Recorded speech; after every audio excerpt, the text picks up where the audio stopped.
Ever stood in an empty room and felt you weren't alone? Psychic investigator Andy Matthews has. Whatever is here, if it is hiding away, it's not very keen on coming forward. And he's not the only one. Ring the bell, Johnny. I was born on Halloween, just before midnight, and I am the 7th daughter of a 7th daughter. Something's down there. An abandoned cottage in the woods of Fermanagh.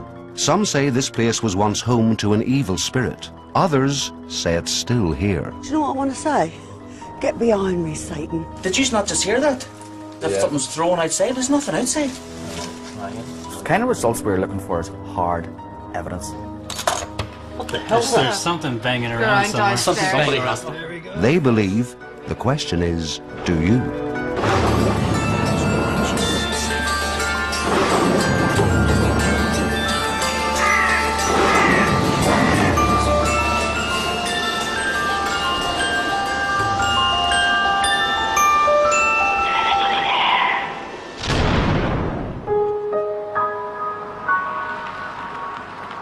Headed towards an old mountain cottage in the woodlands of Fermanagh, home to one of Northern Ireland's most infamous cases of poltergeist activity. The events took place in the early part of the last century, and according to local tradition, there's still a potent and, some say, evil kind of force that still penetrates the building today.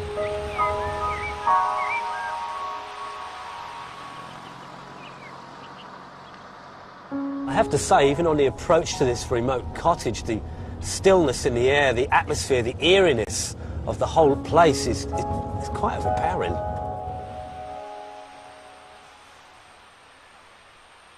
In the spring of 1913, years after the death of her husband, widow Bridget Murphy and her 6 children took up residence here, only to be tormented, it's said, by a spirit so malign that local people suspected the family of practicing witchcraft. Tales of the Cooneen poltergeist have been told and retold all over Northern Ireland, recorded in papers, books and church records of the time. 2 years ago, another chapter was added to the story, recorded not in print or by word of mouth, but on audio tape by 2 radio documentary makers, Martin Lynn and Brian Murphy. Hey lads, all right? Hey Andy. Andy, how you going? God, this is spooky land, isn't it? Andy? It is, yeah. It's really, coming up that drive there, it's just all the woods. I mean, you seem to think people are looking out from behind the trees and stuff. It's really, really creepy. I mean, this place is obviously a wreck now, but this is the location of the 1913 infamously told poltergeist story, isn't it? What can you tell me about it? One of the best documented poltergeist hauntings, I suppose, of the era, if not of ever in this country. And how did it begin? You know, usually it starts with a scraping or a knocking. One night in particular, the mother and the daughters in the house started to experience and hear some noises that were coming from up above in the loft in the house. And they went outside, investigated it as much as they could, and they found nothing, and it eventually sort of gravitated from there. Well, it got to the stage where items of furniture, bedclothes, things like that were being tossed around the rooms. There's even accounts of violent episodes. One of the daughters of the house was tending to some laundry, and one of the chest of drawers closed on her fingers. What about the church? I mean, the church surely must have got involved at some point and tried to clear the house of any kind of evil spirits. 2 priests in particular, Father Coyle and Father Smith, did a lot for the family and tried their best to kind of make it peaceable in here. I believe that you two spent the night here on your own, armed with some recording devices. What did you discover? Initially, what we encountered was problems with equipment. Oh, right. Initially, microphones drained of power. We used a flash microphone which contained power in it, All right. fully charged. Before we left, we did an equipment check. That on its own is okay, but when you take it in conjunction with other things happening in the house at the same time, it got a little bit odd. Temperature drops, a sort of discernible direction that the temperature drop was coming from. It almost felt like someone was blowing lightly on my left cheek, and it was definitely colder than the normal air that seemed to be enveloping the room and the house. There was something. Yeah, it had that feeling of it that we'd outstayed our welcome in it. I'm up in, obviously, one of the bedrooms. And it's weird, you're looking into the room that caused a family to flee from this house, whatever malevolence was in the house, it generated from up there. It's definitely a different house at night. It's quite an eerie place to come. I don't know if Brian heard that. Are you feeling that as well? Yeah. Very cold. Very cool. Oh, What's that? I don't know. It was like something that fell that I was saying, you know, from the side of the wall a bit like the but that was a wee bit heavier and it was straight in front of me. Anyway. After 2 silent hours in the freezing cold, the sudden mysterious sound of a heavy impact brought Brian and Martin's vigil to an abrupt end. This is not. What's up? This is wrong. There's something. Right. Out. What's up? Whoa. Right. Yeah, out. Don't know. I don't care.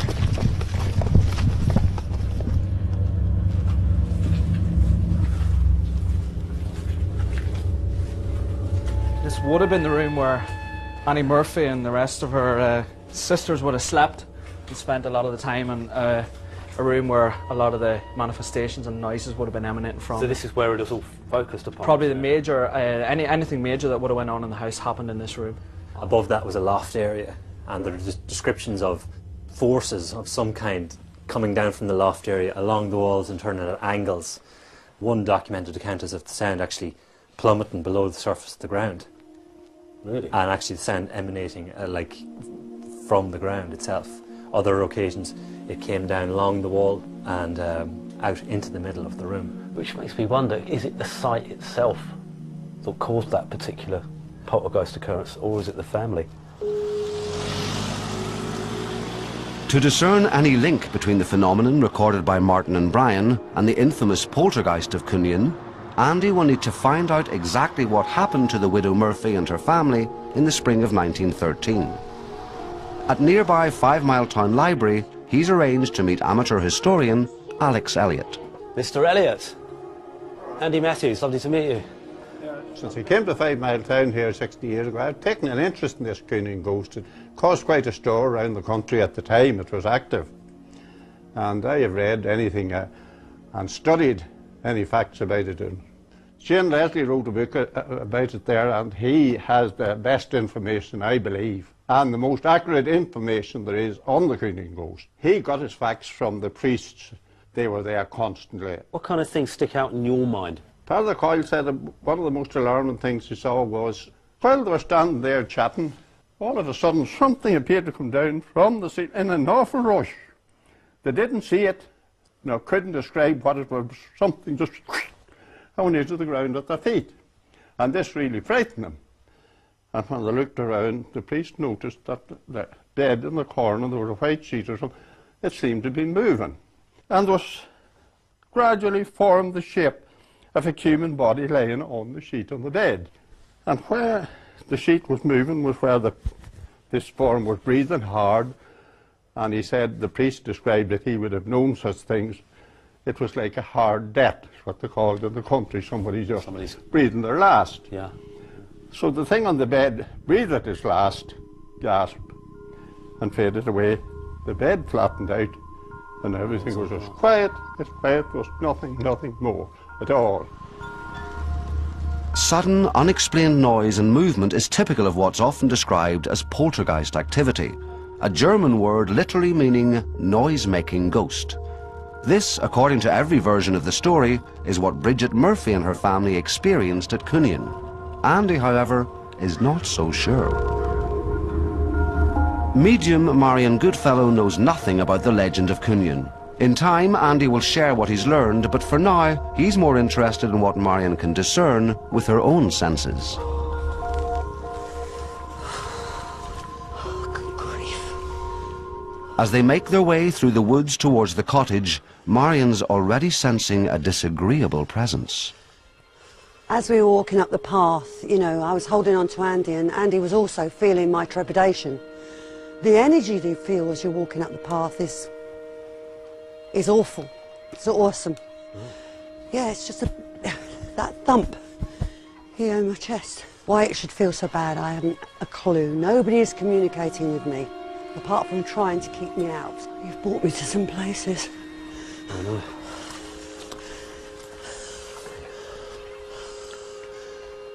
You're feeling it too? Yeah. I felt it when I got here earlier, but I was feeling what she was feeling, and it was very unnerving. At one point, it was almost like, no, I just want to go back. I've got a man, about 5'8", tall, does not want me here. No. Doesn't want us here. Don't want anybody here. Oh.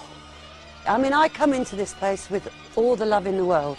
And if I could help this soul or this place, and I would revert to anything that would lighten the energy around this place, and certainly I would ask a priest to accompany me and bless this place, if he'd dare come up the path. I think his name is John. I don't know, it's just that name came to me. He's not being very nice. Tell him we mean him no harm. It's horrendous. The energy that's surrounding this personality. Is it surrounding the building? Absolutely, it's in the very core, the very fabric of the place. Look at the trees. He's got a dark coat on. And when I first saw him, he was like clenching a piece of stone that was quite flat. Do you know what I want to say? What? Get behind me, Satan. You know, just go away. You know, it was really surreal because on my way here, I had the image of this gentleman. I only saw his arm and his upper torso, and he was holding in his hand a flat rock, piece of stone. That's like the flat stone he was holding. And it was just like the piece of stone in what we're calling the kitchen. And he picked it up, it was really heavy. But in my vision of this man, he was holding it as if it was nothing. It's like as if there's something to hide, and he doesn't want me to find it. This man likes to hurt people, he likes to scare people. Do you think the man lived here? Nobody, he frequented the place, definitely. What's turned him into this almost freak of nature? That's how I feel. This was once a bedroom. I'm asking everybody that's upstairs, you know, to come round us and protect us, because I feel you need that sort of protection. This is something I'm not used to. I'm not used to feeling like this. This is a better feeling. Yeah? Yeah, this is a bit lighter. Them other two rooms are and the whole area outside this place is stifling. Yeah. I've never ever come across a place like it. Nor have I. It's like, what the hell you brought me here for? I wouldn't want anything that's this dark and dismal to come into my psyche, to be in my subconscious mind. You know, I've got to carry this mind around with me on a day-to-day basis. I don't want what's in there. So you think if anybody was to stay here for any length of time, eventually they'd be forced out? They would, definitely. Nobody would stay here. Nobody in their right minds, anyway, would want to stay here.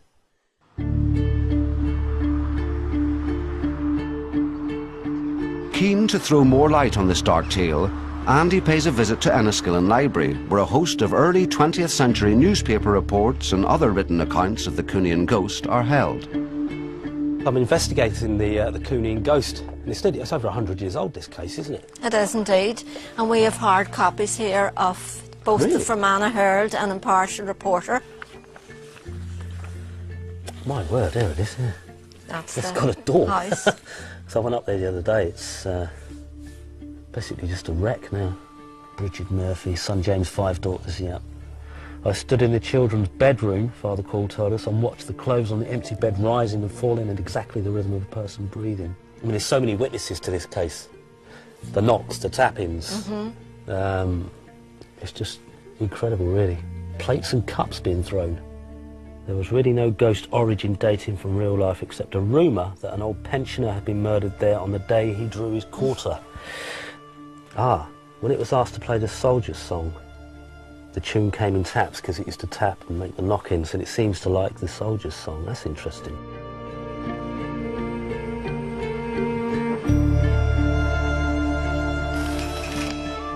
The late Shane Leslie, who documented the Cooneen poltergeist in his celebrated Ghost Book, was reputed to be the foremost authority on the subject.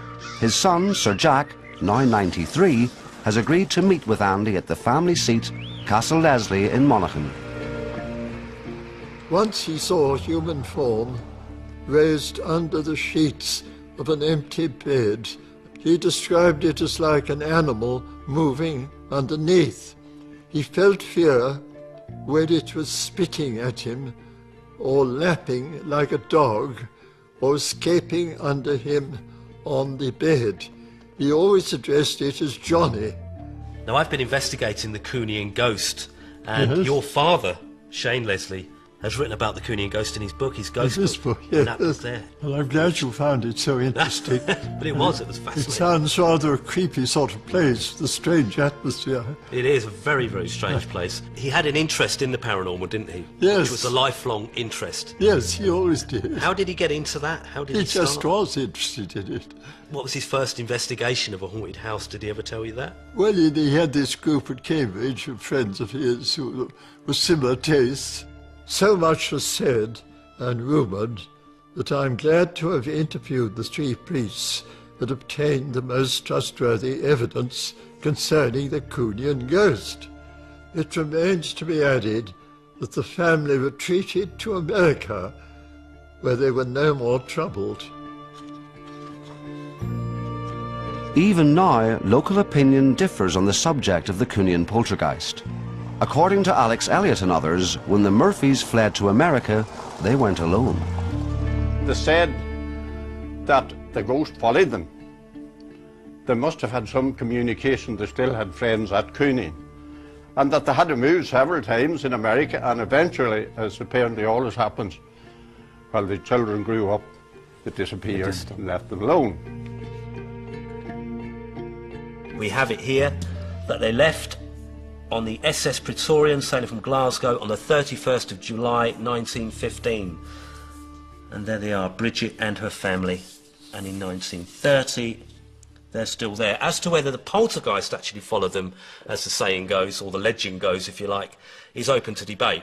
It's probably local folklore and hearsay. Having said that, I've been up to this place, and I can't begin to explain how strange and unnerving the place is. And Marion herself stated to me that it's probably the worst place she's ever been in.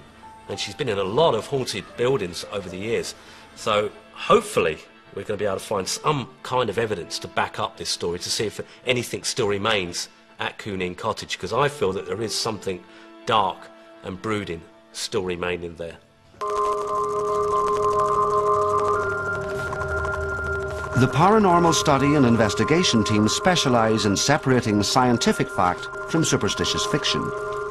Tonight, armed with a battery of high-tech equipment, the team will test whether, as Brian and Martin believe, the spirit that once tormented the Murphy family still resides here in the woods of Cooneen. To carry out an investigation in a place like this is extremely difficult because we've got all the elements at play here. We've got the wind, we've got rustling trees, so to carry out experiments will be difficult to pinpoint what is natural and what might be something else.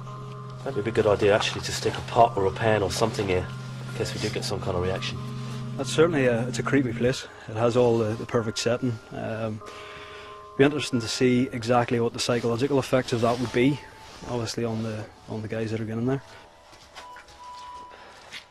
Well, guys, we've had a good look round in them. Yeah, apparently the rappings and tappings are the most frequently reported.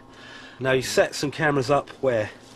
We have one camera in the upstairs, right, just above where the knocking's supposed to be heard with the beams. Right. And the second camera is into the right, which we maybe. Oh, that's the children's bedroom. Yeah. Yeah. Yeah, that's where I felt the most heavy, depressed area. We've got Definitely. microphones in there as well. Yeah, good idea. Well, firstly, I think we should try the music experiment. It's an experiment that I tried many years ago, and I know you guys have as well. And we know from the books that I looked at yesterday regarding this case that the poltergeist used to react and knock in rhythmic patterns to the sound of music.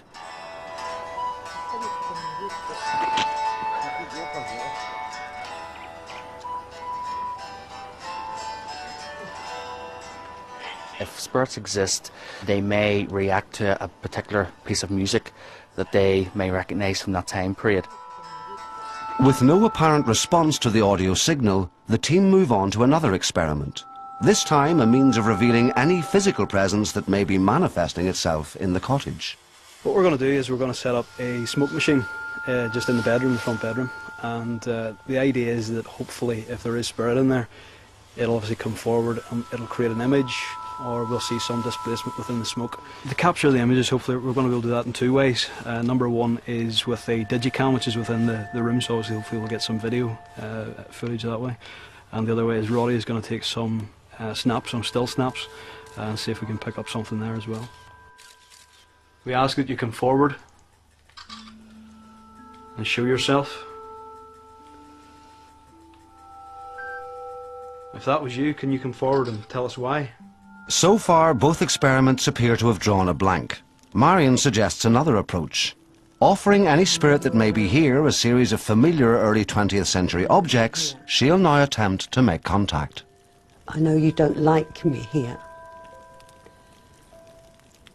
All I would ask you to do is tell me to leave.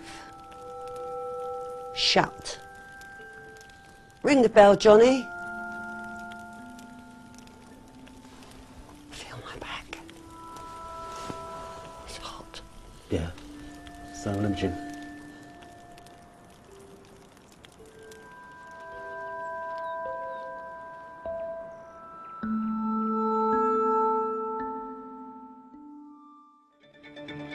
Early next morning, Andy, Marion and the team reconvene at the cottage, hoping for more subtle evidence in the form of electronic voice phenomena picked up in the course of last night's vigil. Not very much forthcoming last night, but how did we get on with EVPs? Anything interesting? Well, it's a bit disappointing for EVPs. There's very, very little picked up in the microphones or the voice recorders. I suppose that's good because, you know, if nothing really happens, you want to show that nothing really happens. But there was one little thing that stood out a bit. In the session that we did in the main room with the fire and the bell and everything with myself, Marianne and Andy, there was something that come onto the audio recording that sounded like a voice.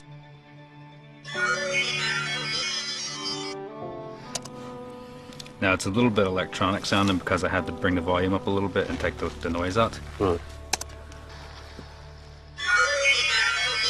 Call me crazy, but it sounds to me like, "Hi, Andy."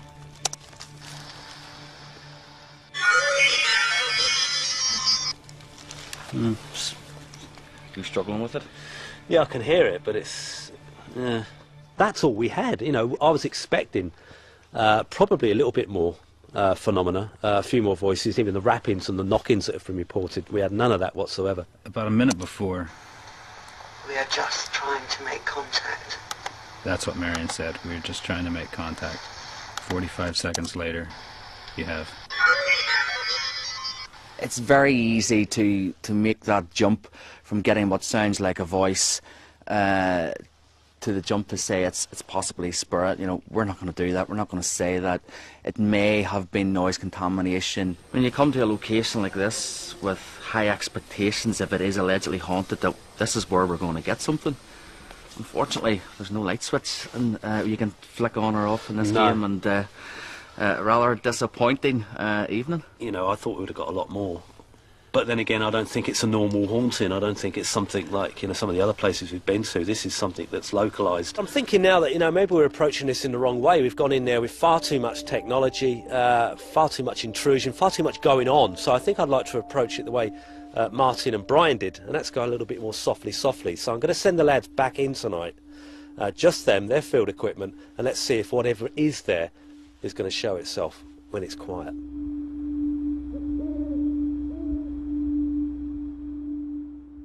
So we're back here to see if just us being here alone will make any difference, just with cameras and just with digital voice recorders, and see if we can capture something that may suggest some type of evidence. The ghost of Cooneen, are you here? Talk to me. Communicate with me.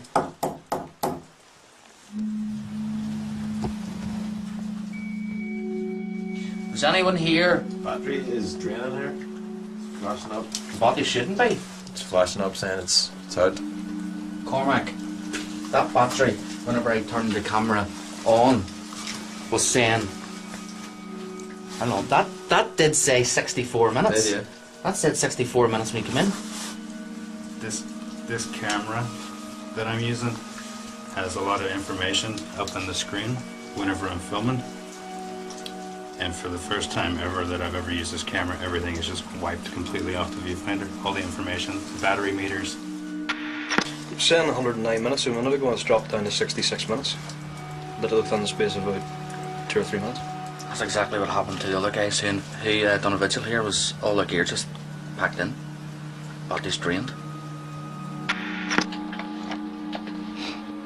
It's turned on, went to take a photograph, and it's just died. So it's switched back on again. So let's see. Won't let me take a photograph.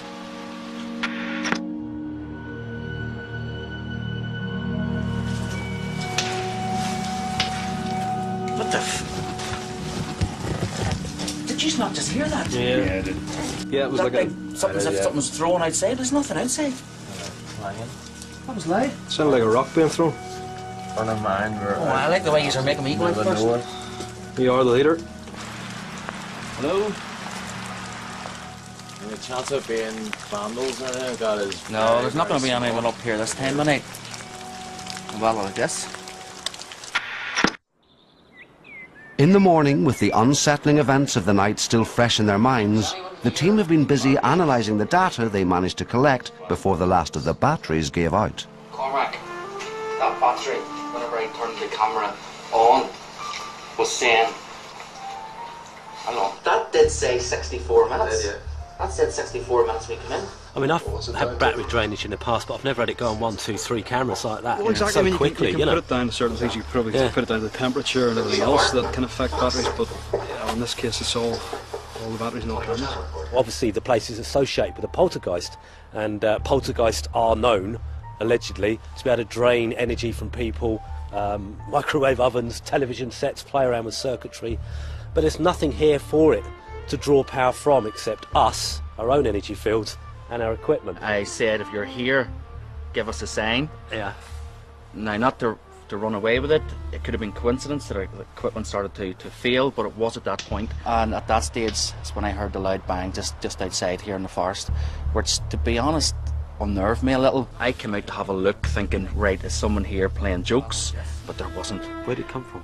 It seemed to be somewhere around this area here in front of us. To be honest about it, it almost did feel like, you know, there was something watching you, or some eyes were looking out of the trees at you, but again, that could be psychological. Also, we have got some strange photographs on another digital camera. In some shots, not others, you can see like a black band across the top and bottom of the photograph. In this one, I've kind of demonstrated with my fingers across the front of the camera to see if that's possibly what it could have been. It's usually a camera strap or something in these situations. Exactly. Isn't it? Yeah. In this one, you can see a clear band across the bottom and the top of the image, but the actual centre of the image is not obscured at all. As Tony says, no matter where we are in each particular picture, it seems to allow you to see our faces, but that's it. It's probably on my top 5 scariest places I've been to in 10, 12 years. I would be in no great rush to come back here.